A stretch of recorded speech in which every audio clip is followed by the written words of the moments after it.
So hey বন্ধুরা, কেমন আছো তোমরা সবাই? তো আজ চলে গেছিলাম বিলে। দেখতেই পাচ্ছ এখানে কত পদ্ম ফুটে আছে।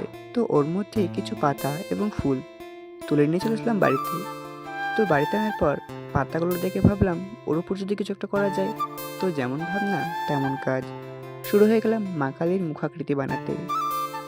তো প্রথম যে ডাউটটা ছিল আমার, পাতার উপর কি আদৌ কালারগুলো বসবে? তো বাকি কালার তো ভালোই বসে যাচ্ছিল, বাট যখন গোল্ডেন কালার দিয়ে নাকের নথনি এবং হোয়াইট কালার দিয়ে কলকাগুলো করতে যাই, কালারগুলো যেন কেমন কেটে কেটে যাচ্ছিল। তো যাই হোক, ডবল ডবল করে টানার পর ফাইনালি কলকাগুলো কমপ্লিট করলাম। দেখলাম নিজের অংশটুকু বেশ ফাঁকা লাগছে, তো ওখানেও কিছু জবা ফুল বানিয়ে দিলাম। তো আমার এই মা কালীর মুখাকৃতিটা কেমন হয়েছে কমেন্টে জানিও। আর এরকমই আর্ট ভিডিও দেখার জন্য আমার এই চ্যানেলটিকে সাবস্ক্রাইব করে নিও। Thank you.